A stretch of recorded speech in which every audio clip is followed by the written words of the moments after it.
I'm Kiera Morgan. Thanks for joining me today on this episode of Coffee with Kiera, sponsored by the Human Bean in Newport and Lincoln City. And today I am so excited to be here at Northwest Coastal Housing with Shiela Stiley, the Executive Director. Hi, Shiela. Hi, Kiera. It's been a long time. I'm so happy to be here with Same. you. A lot has been happening, but first, for those who may not know you as well as I do, share a little bit about yourself and what you do, please. Well, I'm with Northwest Coastal Housing. I'm the executive director here.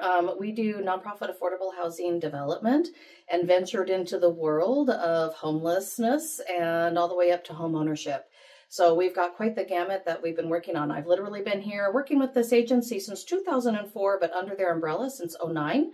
And it's been quite the ride for the last few years, especially through COVID. We've seen quite a few changes. So we presently have 206 units with more being developed and working on and being built and acquired and land being bought and ready for the next stage and phases. So tell us a little bit about Northwest Coastal Housing, your involvement, and what it is that you offer. What sets you apart from other housing authorities or housing agencies? Well, first of all, we're a nonprofit. So us being a complete mission-driven nonprofit organization is key. All of our properties are affordable, but they don't just come with rent restrictions and reductions. All of our properties also come with some type of services, whether that's with a staff that we pay to be there, or it's an agency that we work with or contract with. All of our programmatic pieces come with resident services, which means if there are barriers that individuals have to their enhanced living that they could be, whether it's home ownership or whether they're struggling paying their rent, maybe they, went through a major crisis, loss of a loved one, we try to be that entity that captures them in the space that they're in and helps them through. We're kind of housing with a heart. Oh, I love that. So do you work with just families, or do you work with seniors, individuals, everybody? Who do you work with? Well, everybody, but we specifically with our long-term housing, our permanent housing, we have one is just low income for families, individuals. We also have a facility for individuals who have severe and persistent mental health. Okay. And that's here in Newport. It's a 9-unit complex. Our 80-unit apartment complex in Lincoln City is that low-income housing property I mentioned. We do work with seniors, veterans, disabled, you name it, we do it. We are presently building a veteran housing complex in Toledo due to come online in June, July-ish. And that's specific for, like I said, veterans. And it's the first veteran housing specific complex in this county. And it also comes with 3 permanent supportive housing units. Again, the first in the county. So yeah, those are different pieces that we're trying to key in. So a lot of specialized type of facilities.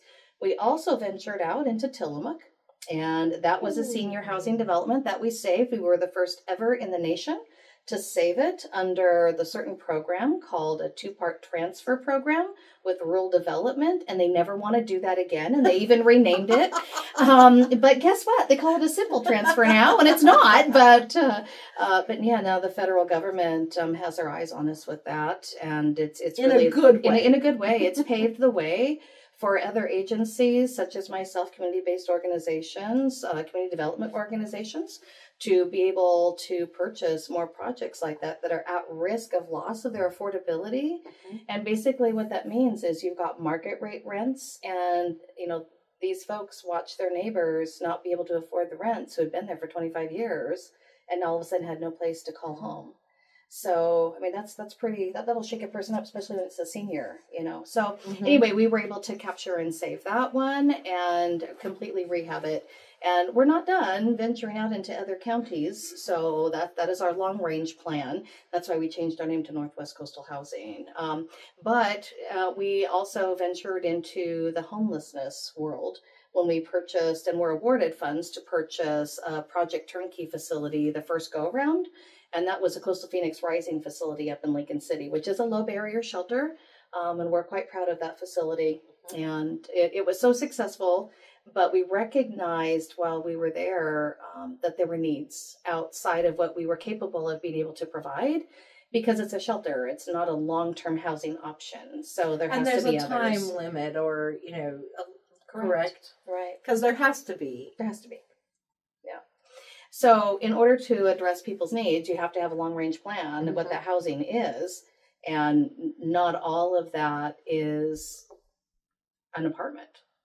Sometimes it's detox. Sometimes it's a residential treatment bed.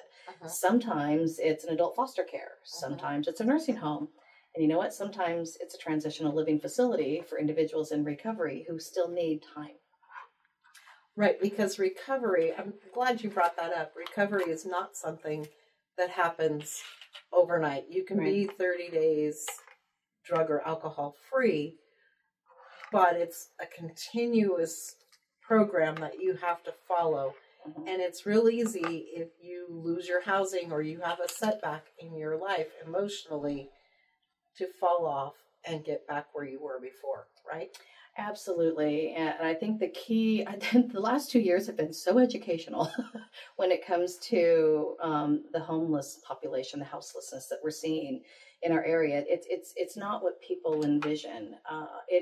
It's amazing to me, the folks that walk through our doors. It's a stroke that happened that changed their life. It's, some major traumatic event, loss of a spouse. And people do self-medicate to try and get through. Individuals who have this generational piece within their own families, that their parents lived a certain way, pass it down to them, and trying to learn a new way is a little different. And, I tell my staff a couple of things, and one of the things I tell them is we were not all raised by the same mamas. So you have to give them a little bit of leeway, and we've got to give some time and celebrate the wins. We need to celebrate the wins. 100%. So you have a new venture that you're kicking off. Let's talk a little bit about this. Nate's House, is that what if I got that correct? Nate's Place. Yeah, Nate's Place. Yeah. Well, again, going back to the shelter, that's one of the reasons that we really pushed. When we heard of Project Turnkey 2.0 was coming up, and now, mind you, having this under our belt now for 2 years before that came about, we recognized two things. One, we had a lot of folks coming in with substance use. Two, we had a lot of folks coming in with mental health.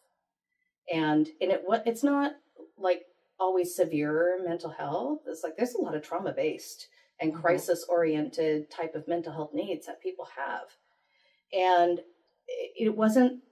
it's not going to do anybody well to have a space for someone for a couple of months, shoo them out the door without a plan, a soft handoff, anywhere else to go. They needed more time under their belt, taking care of their court fines, getting their IDs, taking care of their social security cards, their birth certificates, getting through all of the collections that they had, and just trying to identify continuing with all of the key. Even. You know how hard it is to get into that even? So, that there's a 90-day that could take. So we needed something more. And there are so many that recognize and realize that they're in the place in their life that they need a change because it's not working. And we want to be that warm hug when they walk in the door. Give them a minute to breathe and then build a plan. But in order to have a plan, you have to have time to fulfill the plan. Right.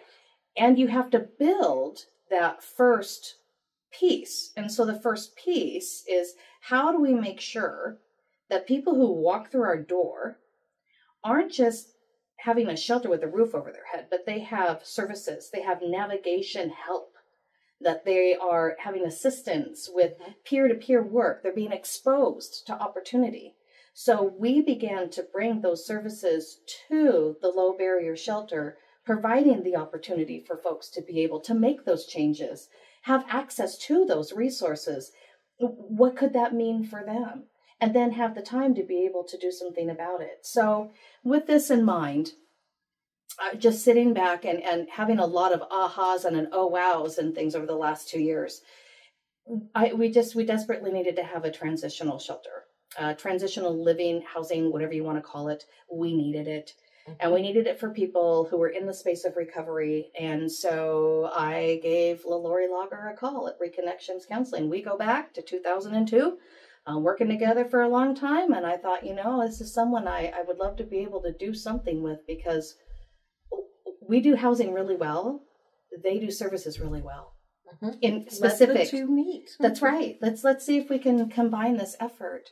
And so I had a conversation with her and said, look, we've got another Project Turnkey grant fund that's coming out. And I have my eye on a piece of property, and, I've already got a real estate agent ready to go with it. Are you interested in doing this with me? And she said, absolutely. So Northwest Coastal Housing is the owner sponsor, and ReConnections Counseling is the operator. Awesome. And there are 3 buildings that are there, not just one. I did not know that when we initially did this. Like, oh, surprise. And so the larger building that comes is one that ReConnections will run. And the other 2 buildings have long-term upstairs, and then downstairs we have to do transitional or commercial. So we're working on that piece, but that means that we are going to be able to bring another long-term housing unit online, because there wasn't one. And I wanted to bring all of them online, but surprise, they were storage units according to the city. So I had to give it. Yeah, right. I know. Those things happen when you get into this world of development. But anyway, so we are rectifying all of those.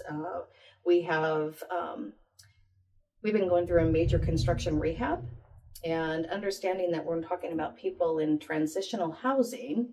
That means it's a longer period of time. It's not just 3 months. It's not just 6 months. It's a year, 18 months, They're not having the feeling like something's breathing down their neck. They've got to make a plan. They've got to get out. It gives that time, like you were saying, to kind of refocus and get things together, get that plan in place. Right. And so if you think about this, methamphetamine, individuals that are caught with that use, just to be able to have the clarity of mind for the synapses, and I'm doing that on purpose because it's like the brain has to talk to both sides, and that takes a minute to be able to regain some of those functions, their physical body, their mental body, all of these things, not just their past of what they owe and all of that. It's really more physiological of what individuals need to have and the time to be able to deal with those issues.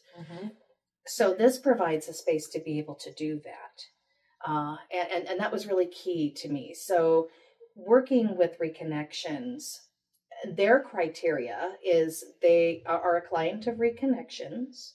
They have 12 clean UAs that they're able to provide, and they have a case management plan that's prepared. So they are walking into the space with a plan and successful, so that they can be successful. Right. But it doesn't mean it's all going to be laid out. It's like this, right. They just have to have a plan and who those contacts are. And that's what we realized up there at the Low Barrier Shelter. We had to bring in the case conferencing. We needed to bring in the partners and figure out what that looked like for that individual. And this is just a continuing effort, but it increased in what that looks like for that individual, specific to their sobriety, their substance use disorder. So that's what we are trying to do. And we decided, gosh, that's what we're going to do. So we ventured and bought a place called Newport Coast Inn. And we have turned it into, I went from 37 rooms in just the one building. And we have reduced the rooms because we have to have some office space and there's, housekeeping and stuff. We got to figure that out.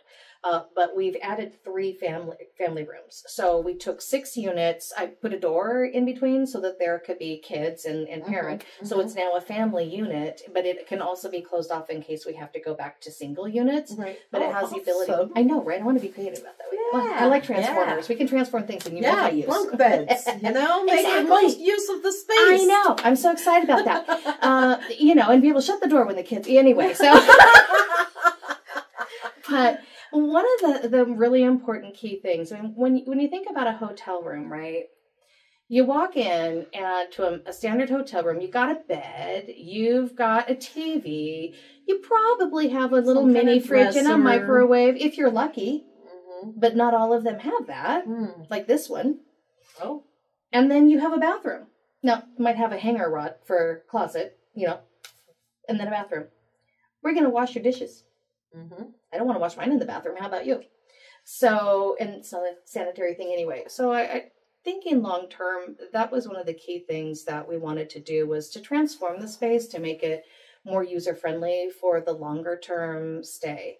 So we added bar sinks and cabinets and countertops and wardrobe for everybody to be able to use. But the TV is up on the wall. And, they had gone through some remodeling a year and a half prior. So the furnishings were great.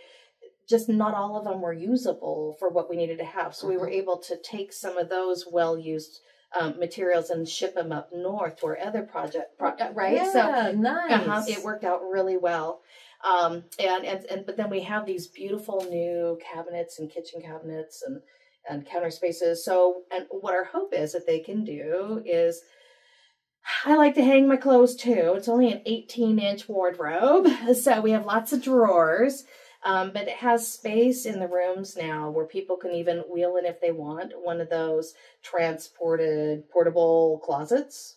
The folding up ones. Yeah, the new one. Yeah. So you can just put those little things in and hang more clothes if people want to do that. But a lot more drawer space, a lot of counter space, a lot of cupboard space. So it just provides opportunity for people. Now, no burners. People still aren't cooking in their units, right? Okay. But there's a manager unit that came with it. And so that's becoming the community center where people can go in and they can cook their meals. As a kitchen space. Right. Now, is that the way you have it at Phoenix Rising too? No. Well, yes. Okay. Yes. Yeah. well, it wasn't, because it was a manager unit, right? For a while, but we actually turned that into an actual center, a service center. So yes, people are starting to be able to use the kitchen over there too, which is why this made this ideal down here. You're absolutely right. But one of the other pieces that we did was refrigerators. Little minis. Okay, up north it's just little minis. Right. But here it's apartment size refrigerators. Oh, I know, right? I'm so excited. I know. Yeah, so nice. they're good size, and that's going to be really key, because if people want to go and cook their meals for a week, they can freeze their meals, put them in the microwave, and they're good to go. And have fresh produce, and have all of those really healthy things that they need to have. Plus, have access to there's only so much pizza that you can handle. I'm saying, yeah, we have gotten really nice creative. Grocery outlet is right across the street, so that's easy for people who may have mobility challenges, to be able to get what they need inexpensively. I mean, the location is the biggest thing that sold me. We had a lot of options of things that we could have selected. I really wanted one of them, but they just wouldn't sell it. But anyway, this one I think it's ideal. It is, down the street from the bank. You 3 blocks that way and 2 blocks that way. You've got more coffee, laundry. You got laundry. I mean, you got all. Yeah, I know. You have the courthouses right down the way. You have the Avery building with self-sufficiency office. DHS is just a couple blocks. It's just ideal. School. Human beings right next door. I mean, they're going to be getting some major business. I'm here to tell you. My husband. Yeah. Anyway. But I think we'll get back to that later. But no, it's in a great ideal place, and I love that it's on the east side of the highway too, which is great, because that's the side where the schools are. Right. So it's easier access for parents and for kids if they have to walk back. So we're trying to think of everything, and those were really key pieces for us. So let's talk about your community partnerships. You mentioned ReConnections. Do you work with other community partners as well? Oh, yes, a lot. I mean, you don't have to give us the whole laundry list. No. I mean, it's a laundry list. It really is. I mean, we couldn't do this work without them, frankly. I think one of the biggest jobs I'm jealous of, though, is peer work. I think that's just amazing what they're able to go and do. It's a whole different world now of what you can do with people, for people. Take them out to coffee and go have a conversation and see where they're at, how they're doing. Have your phone available. Do those check-ins. They never lose your number. It's like, how precious is that? This is just a different time, and I love that. So we want to make sure that any agencies that come with peers, that we are staying connected to those. Chance has peers. Phoenix Wellness Center has peers, and so does the ReConnections Counseling Services. The county have peers as well. So we try to stay connected to those. Some of our major partners that we work with, the Community Services Consortium, Family Promise of Lincoln County. We work with My Sister's Place when it comes to DV issues. The Veterans Office, we're, really getting acclimated with them a lot more. So DHS, they're a regular. We have weekly meetings for all of the agencies that have clients to meet at our shelter in Lincoln City. So we're building that case conferencing. We call them agency huddles. And it's 2 days a week where they can come and really chat about their client and where they are. One of the great ahas that we've been able to break is with this wonderful nugget is opening up this case conferencing where the individual, we're not just talking about them without them being in the room. Now we have them in the room and we get on a big old virtual communication call. And now they're able to be part of their own plan. Nice. So that is what we're trying to bring down the way here. And it's not just, it was funny because we just had a meeting with Lola Jones is absolutely amazing, right? And so we sat around with ReConnections and us as Northwest Coastal and figured out how's this programmatic piece going to work with both agencies, while we're running this. And so we're still building it as they go, but that happens with a lot of really good programs that has that fluidity with change. So Northwest Coastal Housing will be providing housing navigation, and ReConnections is going to provide all of the housing services, all of the peer work, the counseling, the training, the transportation, all of those key pieces that they have. And then my staff will be able to come in and help. Okay, what's your plan with housing? Let's talk about that in the same room as a peer. So awesome. They have that symmetry of communication.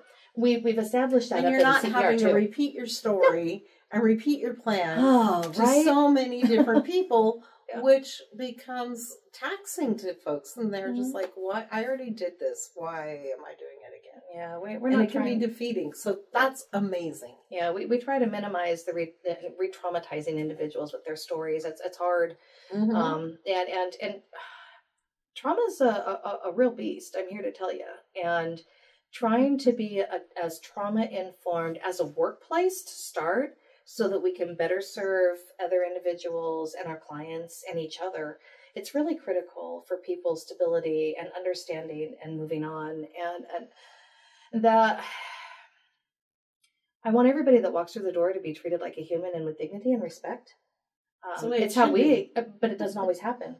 But, my staff have, heard me say it, talk it, and call them on it and everything else. So, it's really important to me, and we're still learning, still growing. They're fallible and people too, and it's hard work, but it's worth it. This is worth it. And I would rather be doing something than sitting on the sidelines doing nothing. And if that means that we got to jump in and figure it out as we go along, as long as it's getting people off the street and giving them a chance and opportunity with access to resources, I'm going to do it. And the sooner that we get this going, the better and the less expensive it's going to be.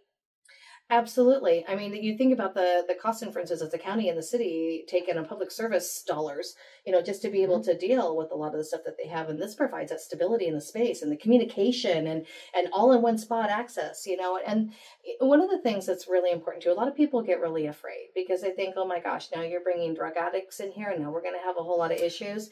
Can I just say a couple things about that? Yes, because that was going to be a question So I'd love to, let me just use CPR as an example. The first week we bought it, not only was I rehoming 5 parakeets, we got broke into, and a police officer showed up driving through, and I happened to be there. I said, "Can I help you?" And he goes, "Yeah, actually, I'm looking for the front desk staff that was here that was witness to the stabbing that happened right over here. I'd like to know how to get a hold of her."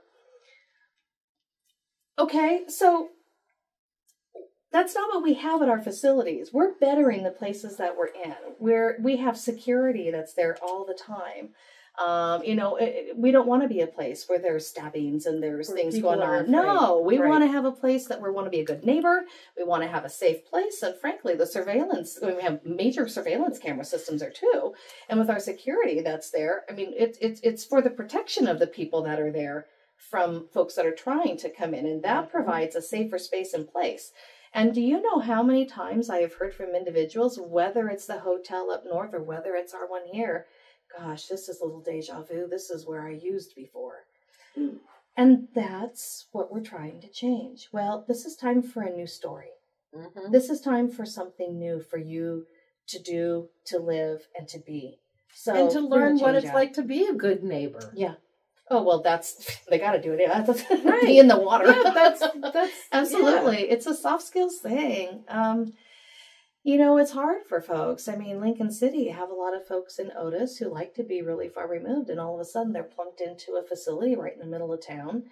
And it really is learning a different way to be and how to get along with others. And they're all up in your space. They're all right there. And what does that feel like, look like, and what are the requirements? And it's not for everybody.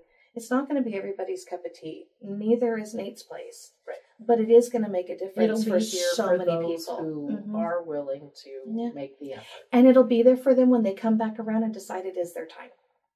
And I don't want to miss that. It's not like a one and done. This is providing space of opportunity. And I'm so proud of my board. My board have just seen the vision, understood it, supported it, and they are all in. They're absolutely tremendous and amazing. And they're not done yet. And I think that's the great blessing. They want to show up, they want to see it, they want to know what's going on and look for the next project. What can they do to make a difference? That's why they're involved. That's why I love our partners. It's that similar mindset. It's been in our faces so much that there's no denying any longer that there's a problem, that there's an issue, and we have to do something. Mm-hmm. And I think that's the beautiful nexus of everything that's coming together, to have ReConnections Counseling Services and Northwest Coastal Housing to do this joint venture together. I mean, I don't know how that could go wrong. To me, that's a win-win. And we saw it too, and our board agreed, and so did her agency. And, there's already a wait list. We've got so many folks. There are so many that we've already moved in, and we're not done with our remodel. We still have things to do, but we want to share it with the community. We want them to see what we're doing, what we're about, what our plans are. Mm-hmm. And if someone wants to contribute, or they want to help, or they want to volunteer or do something with you, how can they go about doing that? They can reach out to me at my email, nwcoastalhousing@gmail.com, or they can call our office at 541-574-0320. All right, Sheila, wonderful. Is there anything else that you want to add? You didn't ask me about the name. Oh, I didn't. Well, let me just say. Sheila, can you tell us how you came about the name of Nate's Place? I know, right? Oh, yeah. Nate's Place is it's a near and dear to our hearts. Nate was a former tenant of ours, and he was a young man that came with his own mental health and substance use disorder. And he was quite young. He lived many years beyond his expected time, but he did succumb to his illness. However, he was one of the great proponents for addiction recovery services and mental health services. I can still hear him, and he didn't just say it. This fellow was loud. There's not enough here. What are you guys doing about it? No, there's not enough services here to help. And he was always the first to join the new person coming in through the door of AA. Always the first. He'd grab him up. You got to stick to your plan. I'm going to be with you. I'm going to watch what's going to happen. You need me, you call me. I'll be right there. He would help the elderly, the young. It didn't matter. He was always right there checking on them. Where are you at? Where are you at with your plan? Following up with his agencies. You all need to do more. And I hear that. all the time. You need to do more. You need to do more. It's not enough. You have to do more. And he's right. And when I look where we were in 2017 when we lost him to where we are today, all I can think is, I hope you're seeing it a little bit, and I hope you're a little happy, Nate. I know I got a lot more to do. But no, that's why I felt if there was anybody that had a voice. Was it you that came up with the name, or was it a joint? You proposed it, and other people say, "Hey, this is a good idea." And the first thing I did was call his family. Oh, nice. So his mother and his siblings will be there for the ribbon cutting. Oh, amazing! And they raised money to help pay for the sign. Wonderful. And when's the sign going up? Well, it's gonna, April-ish. But we're gonna be getting our banners to go up over it in the meantime. But it took a while to get the logo done, so I was focused on a rehab. Okay. But well, let's slip this time. Okay, this is good.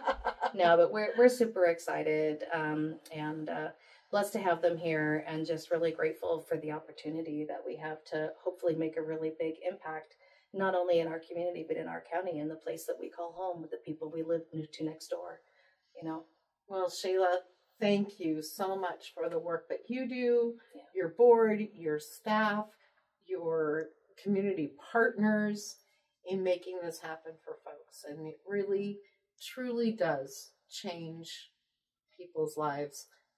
I've seen it firsthand, how it's helped people. So it's pretty amazing, isn't it? It is. It's a really good feeling. Yeah. So I'm super happy that, because for a long time,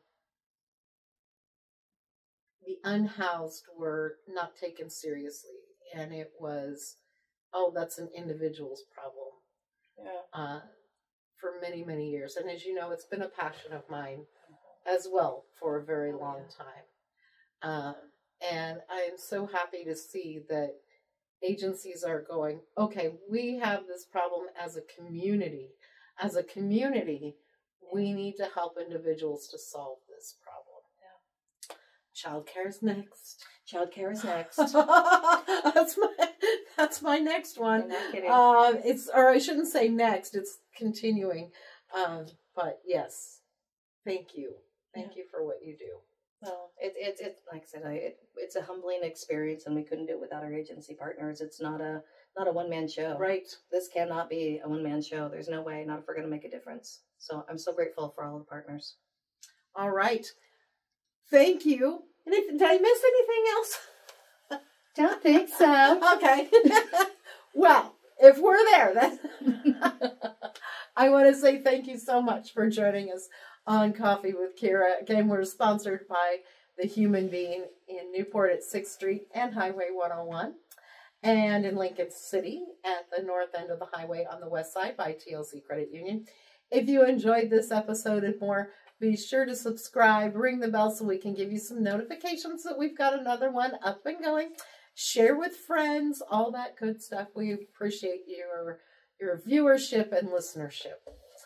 For Oregon Coast Breaking News and Coffee with Kiera, I'm Kiera Morgan.